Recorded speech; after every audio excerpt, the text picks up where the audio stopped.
स्वर सुधा मंच पर प्रस्तुत है मालती जोशी की कहानी शर्मनाक। माँ का फोन आया था। पापा आईसीयू में भर्ती हैं। 10-12 दिन पहले इसी तरह का फोन विक्की के पास गया था। माँ मजबूर हो गई थी, नहीं तो वे कल्पना में भी पापा को बीमार न करती। संभव होता तो वे खुद बीमार हो जाती, पर फिर फोन कौन करता। पापा तो इस बचकाने खेल में हरगिज शरीक न होते। पिछले 1.5 साल से विक्की ने घर की शक्ल नहीं देखी थी। होली, दिवाली, दशहरा, सारे त्योहार सूने ही निकल रहे थे। हफ्ते 15 दिन में फोन पर एक रस्मी सी बातचीत हो जाती थी, बस।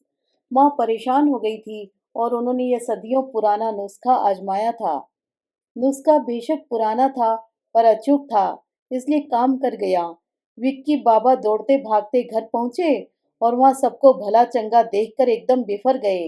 ये कोई तरीका है? मेरी 2 दिन की छुट्टियां बर्बाद हो गई। फ्लाइट का पैसा गया सो अलग। ऑफिस में सबको पता चलेगा तो अच्छा खासा मजाक बन जाएगा। हद होती है यार किसी चीज की। माँ उसकी बमबारी से जरा भी नहीं घबराई, बल्कि उससे भी ज्यादा आक्रामक होकर बोली थी, तुम यहाँ देश में रहकर भी सालों साल शक्ल नहीं दिखाओगे तो हम और क्या करेंगे। दूसरों के बच्चों को देखो, इंग्लैंड अमेरिका में रहते हैं, फिर भी साल में एक बार आकर माँ बाप से मिल जाते हैं। तुम्हारे लिए बम्बई से यहाँ आना पहाड़ हो गया।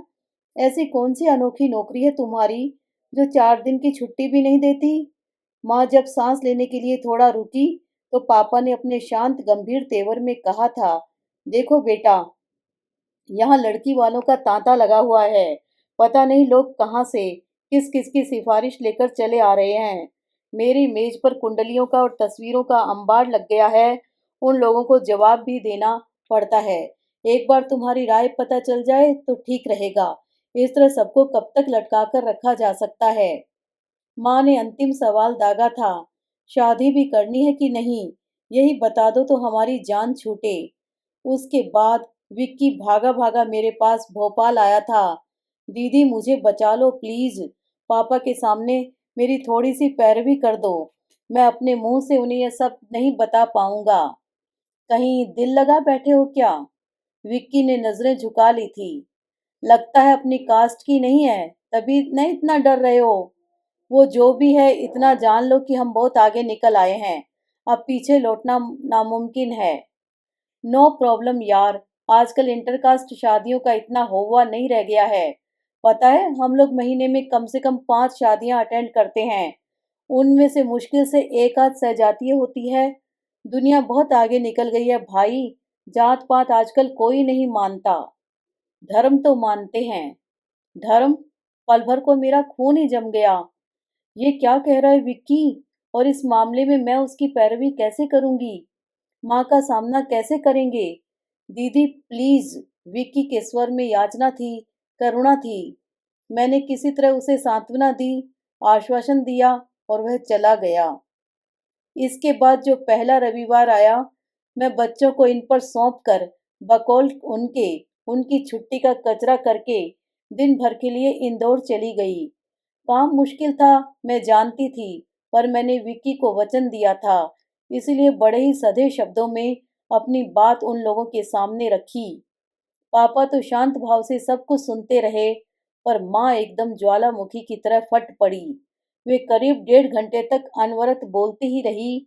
बेटे की पढ़ाई, पापा का प्रोत्साहन, बाहर की नौकरी, गलत सलत दोस्त, पता नहीं कितनों को उन्होंने अपनी लपेट में ले लिया।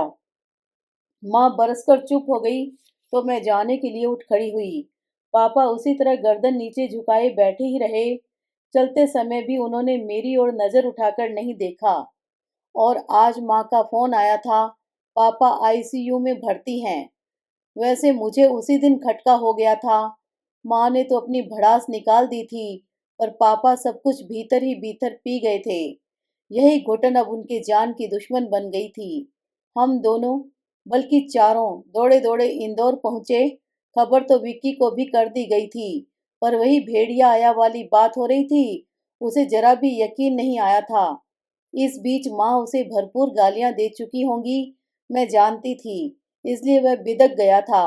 आखिर इन्होंने कमान संभाली और बड़ी मुश्किल से उसे विश्वास दिलाया, वस्तु स्थिति समझाई। इन पर अविश्वास करने की वह सोच भी नहीं सकता था। चुपचाप चला आया। उसके आने तक पापा काफी संभल गए थे। वे जरा ठीक ठाक लगे तो इन्होंने मुझे बच्चों के साथ वापस भेज दिया। स्कूल का हर्ज हो रहा था। पापा के घर आने तक वे रुके रहे। फिर मरीज का भार विक्की को सौंपकर लौट आए। डॉक्टर के ओके कहने के बाद ही वह वापस गया। उसके बाद कभी मैं, कभी ये, कभी हम चारों महीना 15 दिन में इंदौर हो आते थे। पापा ठीक हो रहे थे। कम बोलने वाले पहले से ही थे, अब एकदम चुप हो गए थे। यही बात थोड़ा परेशान करने वाली थी। बाकी रिपोर्ट सब अच्छी ही थी। उस दिन मैं अकेले ही गई थी। ये बार बार का जाना बहुत थकाने वाला होता था। उस दिन सोच भी रही थी, 4 महीने हो चले हैं अब। डॉक्टर अगर इजाजत देंगे तो माँ पापा को अपने पास ही ले आऊंगी। उन्हें भी थोड़ा चेंज हो आएगा। मेरे भी चक्कर बच जाएंगे। उस दिन दरवाजा विक्की ने ही खोला। मैं तो चौंक गई थी। तुम कब आए? पापा ठीक तो है ना? बिल्कुल ठीक है। मैं तो अपने काम से आया हूँ, उसने कहा। फिर ठीक है। मेरे तो सच्ची प्राण ही सूख गए थे। मैंने कहा, घर में एक आदमी बीमार होता है तो जैसे सारा घर बीमार हो जाता है। पापा की चिंता और पापा की तीमारदारी करते करते माँ मानसिक और शारीरिक रूप से एकदम लस्त हो गई थी। विक्की भी इस बार मुझे थोड़ा दुबला सा लगा। माँ का मूड लेकिन इस बार बहुत अच्छा था। मैंने उलाहना देते हुए कहा भी, माँ, मैं और तुम्हारे जमाई राजा तुम लोगों के हालचाल देखने बार बार आते रहे हैं, पर हमें देखकर तुम इतनी खुश कभी नहीं हुई। आज बेटा आया है तो तुम्हारी खुशी जैसे छलकी पड़ रही है। मैं खुश क्यों हूँ जानती हो? बेटा अब यही जॉब लेने की सोच रहा है। क्या? आश्चर्य से मेरा मुंह खुला का खुला रह गया। माँ, ये क्या गजब कर रही हो? तुम्हारी खुशी उसे कितनी महंगी पड़ेगी, जानती हो? उसे कितना लॉस होगा, इसका अंदाज है? अरे 1000-2000 कम भी मिले तो क्या फर्क पड़ता है? लड़का अपने घर में तो रहेगा। 1000-2000? माँ, तुम किस दुनिया में रहती हो?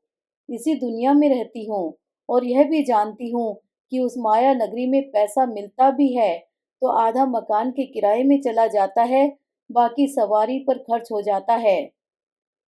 सिर्फ पैसों की बात नहीं है माँ, करियर की भी है। मैंने कहना चाहा पर चुप हो रही। बहस करना व्यर्थ था। वैसे भी यह उन लोगों का अपना मसला था, मुझे बोलने का कोई हक नहीं था। खाना खाने के बाद माँ ने मुझे अपने कमरे में बुलवाया और 4-5 लड़कियों की फोटो मेरे सामने रखकर बोली, लो पसंद करो। गोया लड़कियां न हुई, साड़ियां हो गई। लो पसंद करो। ये सब क्या है माँ? अरे 15-20 थे जिनमें से मैंने ये 5 चुने हैं। अब तुम अपनी पसंद बता दो। किस लिए? मैंने मोहल्ले वालों के लिए एक मैरिज ब्यूरो खोला है ना, उसके लिए। माँ गुस्से में होती है तो उनकी वाणी में और भी धार आ जाती है। विक्की से पूछ लिया है? मैंने सहमे स्वर में पूछा। उससे पूछे बिना यह सब उठापटक करूंगी क्या मैं? मुझे पागल कुत्ते ने काटा है? वह मान गया है? हाँ, बड़ी मुश्किल से माना है। इतनी मिन्नत आरजू ठाकुर जी के दरबार में करती तो मुझे बैकुंठ मिल जाता। खैर, अब जो भी मिल रहा है वह भी कम नहीं है। उसने सब कुछ मुझ पर छोड़ दिया है। अब तुम भी अपनी पसंद बता दो। माँ, बहू तुम्हें लानी है, तुम पसंद करो। मुझे तो ये वाली बहुत पसंद आ रही है। उन्होंने एक फोटो उठाते हुए कहा। नाम भी बड़ा प्यारा है, प्रियंका। और फिर वे बड़ी देर तक प्रियंका नामक उस सुकन्या के रूप गुण का बखान करती रही, उसके परिवार के बारे में बताती रही। मैं चुपचाप सुन रही थी, पर मेरी समझ में कुछ नहीं आ रहा था। मेरे कानों में विक्की का आर्त स्वर गूंज रहा था। हम लोग बहुत आगे निकल आए हैं दीदी, अब पीछे लौटना नामुमकिन है। दोपहर की चाय जानबूझकर मैंने बनाई। माँ और पापा को चाय देने के बाद अपना और विक्की का कप लेकर मैं उसके कमरे में चली गई। वह नए सिरे से अपना कमरा जमा रहा था। उसे चाय देकर मैं अपना कप लेकर उसके सामने बैठ गई। वह चुपचाप चाय पीता रहा। आखिर मैंने ही कहा, माँ तुम्हारे लिए लड़कियां देख रही हैं। वह कुछ नहीं बोला। माँ कह रही थी, यह सब कुछ तुम्हारी रजामंदी से ही हो रहा है। मैं मजबूर था दीदी, माँ ने मुझे मजबूर कर दिया था। कैसे? उन्होंने मुझे पापा की तबीयत का वास्ता दिया, कहा कि अगर उन्हें कुछ हो गया तो मैं तुम्हें माफ नहीं करूंगी, मैं भी कुछ खा लूंगी, फिर तुम माँ बाप की चिता पर शान से अपनी गृहस्थी का ताजमहल खड़ा करना। आजकल वो बहुत ज्यादा टीवी सीरियल्स देखने लगी है शायद, वैसे ही डायलॉग मार रही है। वह चुप रहा। लेकिन यह तो सरासर ब्लैकमेलिंग है, इमोशनल ब्लैकमेलिंग। अब जो भी है। और तुम्हारी शादी की खबर सुनकर उसने कुछ कर लिया तो? किसने? नाम तो उस दिन तुमने बताया नहीं था, बस बाकी सब बता दिया था। वह कुछ कह पाता इससे पहले माँ आंधी की तरह कमरे में दाखिल हुई। ये क्या गजब कर रही हो तुम? बड़ी मुश्किल से तो वो लड़का राह पर लगा था, उसे फिर से बहका रही हो। वो कोई छोटा बच्चा नहीं है जो मेरे बहकाने से बहक जाएगा। इस बीच मौका पाकर विक्की खिसक लिया था। मैं और माँ आमने सामने थे। माँ, ये सरासर अन्याय है। तो जरा उस लड़की के बारे में भी सोचो। वो मेरी जिम्मेदारी नहीं है। मैं सिर्फ अपने बेटे का भला बुरा सोचती हूँ। वह भी किसी की बेटी है। मान लो तुम्हारी ही बेटी होती। मेरी बेटी ऐसा काम कभी न करती। कैसा काम? तुम्हारे बेटे ने भी तो किया है वैसा काम। आखिर तुम चाहती क्या हो? तुम्हें बाप के प्राणों की परवाह नहीं है? माँ की भावनाओं की कद्र नहीं है? खानदान की मान प्रतिष्ठा की चिंता नहीं है? और जाने कौन कहाँ की लड़की, उसके लिए हलकान हो रही हो? मैंने कुछ कहना चाहा, पर माँ के तेवर देखकर चुप ही रही। और जिसका पक्ष लेकर मैं लड़ना चाह रही थी, उसने पहले ही हथियार डाल दिए थे। फिर कुछ कहने सुनने का मतलब ही क्या था? बस उस दिन यह सोच लिया कि अब मुझे यहाँ नहीं आना है। यथा समय विक्की की सगाई हो गई, बच्चों की परीक्षा का कारण मिल गया था, तो मैं नहीं गई, इन्हें भेज दिया। फिर 2 महीने बाद शादी की तारीख भी निकल आई। मनोहर पत्रिका आई, कुमकुम पत्रिका आई, फोन तो हर दूसरे तीसरे दिन आ ही रहे थे। एक दिन इन्होंने कहा, मैडम, अपने शॉपिंग सेशन से पहले कम से कम 2 दिन की नोटिस दी जाएगी, पैसों का इंतजाम करना होगा। इतना खर्च करती हूँ मैं? अरे भाई, ये कोई ऐसी वैसी शादी थोड़ी है, आपके इकलौते भाई की शादी है। हल्दी, मेहंदी, संगीत, फेरे और रिसेप्शन। इन्होंने फेयर एंड लवली के मॉडल की नकल उतारते हुए कहा, 5 कार्यक्रमों के लिए कम से कम 5 नई ड्रेसेस तो चाहिए ना। कोई मेरी शादी हो रही है? नहीं, श्रीमान विवेक जी की हो रही है। पर उस शादी में आप अपने पुराने कपड़े तो नहीं पहनेंगी, इसलिए जल्दी से अपनी शॉपिंग कर लीजिए। फिर अगर समय रहा और पैसे बचे तो हम भी अपने लिए कुर्ता पाजामा और बच्चों के लिए टी शर्ट्स खरीद लेंगे। मैं शादी में नहीं जाऊंगी। क्या गजब करती हो भाई? मुद्दतों बाद तो मौका आया है ससुराल से माल टाल वसूलने का, और वह भी आखिरी मौका, और तुम नानुकुर कर रही हो। आप चले जाइएगा। मुझे क्या पागल कुत्ते ने काटा है? तुम्हारे बिना जाऊंगा तो कोई पानी भी नहीं पूछेगा। अभी सगाई में अकेले गया था तो सबने पूछ पूछ कर मुझे बेहाल कर दिया। सबको कारण बताते बताते मेरा गला सूख गया था। तब से कान पकड़ लिया, ससुराल में अकेले कभी नहीं जाने का। कोई घास नहीं डालता तो फिर हम में से कोई नहीं जाएगा। भाई बात क्या है? कुछ बताओगी भी? किस बात पर नाराज हो? कुछ पता तो चले। मैंने सारा किस्सा बयान कर दिया। कुछ देर सोचते रहे, फिर बोले, जब वह सारी बात भूल गया है या कि भूलने की कोशिश कर रहा है, तो तुम उसे तूल क्यों दे रही हो? ये सिद्धांत का प्रश्न है।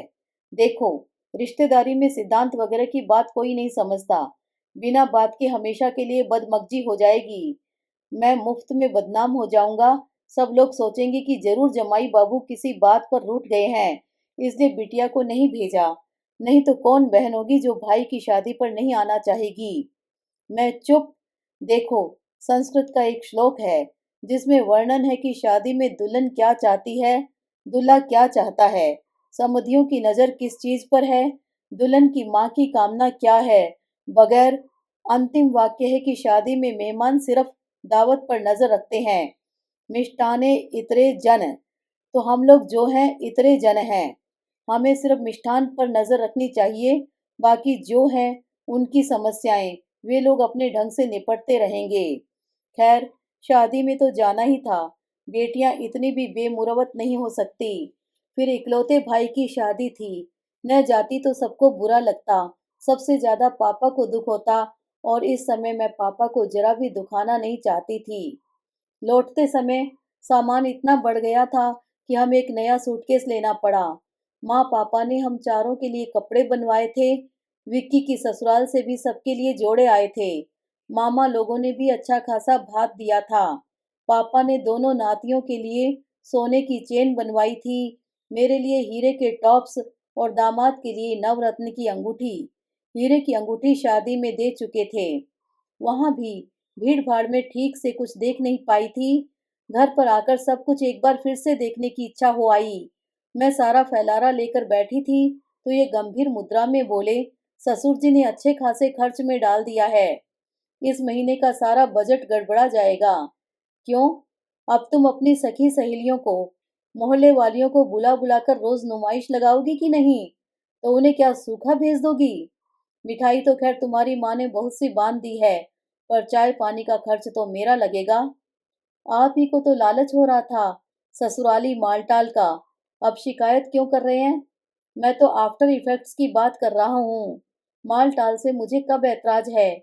शादी में जाने का एक ही तो आकर्षण होता है, किसी की भी हो शादी तो पीर का मजार है। नजर चादर और चढ़ावे पर होनी चाहिए। आपका हिंदी का ज्ञान शायद प्रेमचंद पर शुरू होकर प्रेमचंद पर ही समाप्त हो जाता है। हाँ यार, एक कहानी थी, कोर्स में ईदगाह है। ईदगाह नहीं, नमक का दारोगा। हाँ, वो भी थी 10th में। ईदगाह 8वीं में थी। दोनों में कंफ्यूज हो जाता हूँ। तो मैं क्या कह रहा था, शादी किसी की भी हो, नजर चादर और चढ़ावे पर रखना चाहिए। मिष्ठाने इतरे जन, समझ गई न? हम बस इतरे जन हैं। क्या मैं भी क्या मैं भी इतने जन थी? फिर लेडीज संगीत में मदहोश होकर ठुमके किसने लगाए थे? दोनों हाथों में कुहनी तक, दोनों पैरों में घुटनों तक मेहंदी किसने रचवाई थी? पूरे घर को रंगोली से किसने पूरा था? विक्की का कमरा अपने हाथों से किसने सजाया था? प्रियंका का श्रृंगार किसने किया था? कौन उसे लेकर विक्की के कमरे तक गया था? उस समय एक बार भी उस अनाम, अपरिचित, अनदेखी कन्या की याद नहीं आई जिसका पक्ष लेकर मैं माँ से भिड़ गई थी। क्यों? वह इसलिए कि मैंने उसे अंतर्मन से कभी स्वीकार ही नहीं किया था। उसका प्रसंग समाप्त होने के बाद मेरे अवचेतन ने अनजाने ही एक राहत की सांस ली थी। यह सब स्वीकार करते हुए भी शर्म आ रही है, पर सच तो सच होता है न।